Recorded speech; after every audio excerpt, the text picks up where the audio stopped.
Afrika ngo niko kazoza k'isi. Ivyo vyavuzwe na Joe Biden, umukuru w'igihugu wa Leta Zunze Ubumwe za Amerika, aho asanzwe ari mu rugendo hano muri Afrika. Kuva aja ku butegetsi niyo ya mbere aje muri Afrika, mu gihe kandi asanzwe asigaje ukwezi kumwe ngo ave ku butegetsi.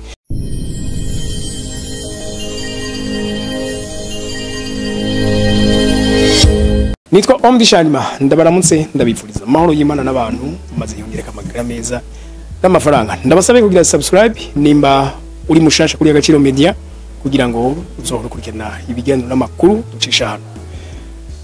Muri kino gihe hari harangiye imyaka irenga 10 atamukuru w'igihugu ca Leta Zunze Ubumwe za Amerika ashitse muri Afrika. Donald Trump yaratwaye nigeze aza muri Afrika. Joe Biden ibi akaba bigize nawe ku munota wa nyuma yegereje kuva ku butegetsi. Hariko haravugwa rero byinshi cyane bifatiye kuri discours yashoboye gushikiriza mu gihugu ca Angola, ahasanzwe yaje mu rugendo rwo gutsimbataza imigenderanire, aho Joe Biden avuga yuko Afrika n'umugabane usanzwe ari kazoza k'isi. Ibi byatangaje abantu mu kuvuga yuko ari kazoza k'isi Afrika kubera ubutunzi buyirimo. Ibi biriko biba mu gihe umugabane wa Afrika ibihugu biwugize 55 byinshi biba bikifisa amikoro make, byinshi bikabaho kufashanyo bihabwa n'amakungu cyane nk'ibihugu by'Uburaya n'ibihugu nka Leta Zunze Ubumwe za Amerika n'ibihugu bimwe bigize Aziya. Reka duce mu binyamakuru gato mu nkuru yanditswe n'ikinyamakuru c'abafaransa Radio RFI. Joe Biden nkuko yabivuze, nkuko bivugwa n'ikinyamakuru c'abafaransa RFI, Joe Biden yavuze yuko Leta Zunze Ubumwe za Amerika zarashize amafaranga n'imiliyaridi 3 z'amafaranga y'amanyamerika ku gihugu ca Angola conyene. Amafaranga kiramagaze kuyakonsoma miliyari 3 miliyari USA dollars. Akavuga kandi yuko babandanya bategura kongereza amafaranga afasha n'ibihugu vya Afrika atari Angola yonyene. Ni kimwe mu bintu bitangaza kubera ko igihugu ca Angola gisanzwe ari igihugu gifise ubutunzi karemano bwinshi, ku buryo hari n'ababigereranya nk'abahinga mu by'ubutunzi bavuga yuko Angola yonyene yoshobora gutuma ibihugu vya Afrika uko birenga ko bishika 50 na bingahe yuko vyose vyoshobora kubaho atana kimwe kigisaba imfashanyo bikomotse ku butunzi karemano bwa kiya gihugu. Mugabo naco uyu munsi kirahacahabwa ubufasha n'amakungu.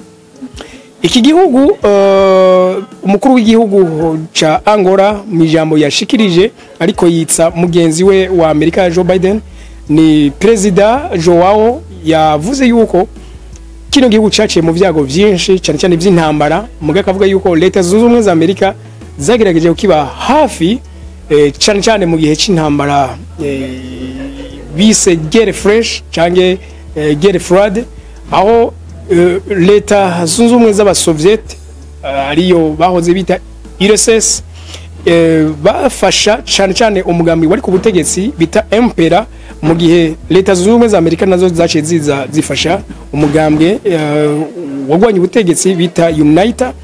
Ivyo bikaba byaratumye Leta Zunze Ubumwe za Amerika zibishimirwa ko zashoboye kuba hafi ya kino gihugu.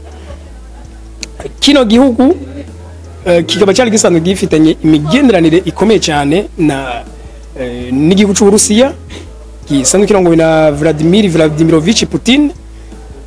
Bikavugwa yuko kuba barakoranye imyaka myinshi, burya ngo Uburusiya nabwo bwarafashe kino gihugu burakibuza gutera imbere, bityo Leta Zunze Ubumwe za Amerika nazo zikaba ziriko ziragerageza guhashinga ikirenge barabi yuko bonagerageza gutsinda BRICS. Ni umuryango nkuko twabivuze mu kiganiro c'ushize. BRICS ni umuryango ugizwe n'ibihugu nka Uburusiya, Ubushinwa, Ubuhinde, Brazil hamwe na South Africa. Ni igihugu kimwe cyonyine cyo muri Afrika kirimo, kandi naco kikaba kigaragaza nk'ikiriko kiragira mikoro. Leta Zunze Ubumwe za Amerika rero ziriko ziratinya gutakaza cyane ibihugu byo muri Afrika, aho bigenda ko byohava bija muri BRICS. Joe Biden abigize mu gihe asigaranye iminsi idashika ingana n'ukwezi kugira ngo abe yavuye ku butegetsi bw'igihugu cya Leta Zunze Ubumwe za Amerika. Ariko Donald Trump ahazurahira itariki 20 z'ukwezi kwa mbere, biragaragaza ko nawe nyene atazokwihanganira ugukoroka kw'idolari, azoshikira muri iyo ntambara kugira ngo nawe ahangane na BRICS. Ivyo ntazovyemera ko nivyo Donald Trump wavuga ngo we come to make America great again. Nivyo aje kugira Amerika igihugu cy'igihangange, ariko ntazemera na rimwe ko hari abo binjirira mu buhangange bwabo kugira ngo bugabanuke.